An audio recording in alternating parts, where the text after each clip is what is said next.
विलासराव मी बोलू का? विलासराव मी बोलू का? प्लीज विलासराव काल मुख्यमंत्रीला जेव्हा भेटलो मी, तेव्हा माझ्यासोबत रावसाहेब दानवे होते, माझ्यासोबत नारायण कुचे होते, माझ्यासोबत बबन लोणीकर होते, माझ्यासोबत भास्कर दानवे होते, माझ्यासोबत संतोष दानवे होते, माझ्यासोबत रावसाहेब राजेश राऊत होते, माझ्यासोबत देठे होते. हे सर्व बोलले, मी एकटा बोललो नाही. मी काय बोलत नाही की मी एकटा बोललो म्हणून. मी फक्त ते म्हटले कैलाश तुझा आम्हाला कशा प्रकारे फायदा होईल. मी म्हटलं साहेब मी महापौर आणून देतो. आणि हे नेते मंडळी होते समोर, तेव्हा मी बोललो याला लक्षात ठेव, याला माहित नाही मी देवेंद्र फडणवीस सोबत कोणासोबत गेला. अशोक चव्हाण होते, हे सर्व होते आमच्या सोबत. आणि मी बोललो साहेब तुम्ही जर फ्री हँड दिला तर आम्ही आणू. आणि माझा बोललो भाजपमधले तुमचे भाजपमधले गॉडफादर कोण आहेत? काँग्रेसमध्ये कोण होते आम्हाला माहिती आहे.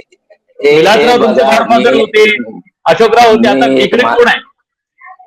हे बघा मी सर्वांना सन्मान्याने सांगतो की महाराष्ट्रात देवेंद्र फडणवीस साहेब आहे, रावसाहेब दानवे साहेब आहे, अशोक चव्हाण साहेब आहे, विखे पाटील साहेब आहे, अतुल सावे हे माझे मित्र आहे. आणि नारायण कुचे असेल, बबन लोणीकर असेल, संतोष हे माझे सहकारी मित्र आहे. देशात अमित शहा साहेब आहे, पंतप्रधान नरेंद्र मोदी आहे, हे सर्व माझे नेते आहे. मी 0 पासून सुरुवात केली आणि मी स्वतः आता मी असं म्हणत नाही की मी नेता आहे. मी आता मी कार्यकर्ता म्हणून आहे. माझे जस्ट मी एक कार्यकारिणी सदस्य झालो काल. मी थोडी म्हणतो मला काय झालं म्हणून.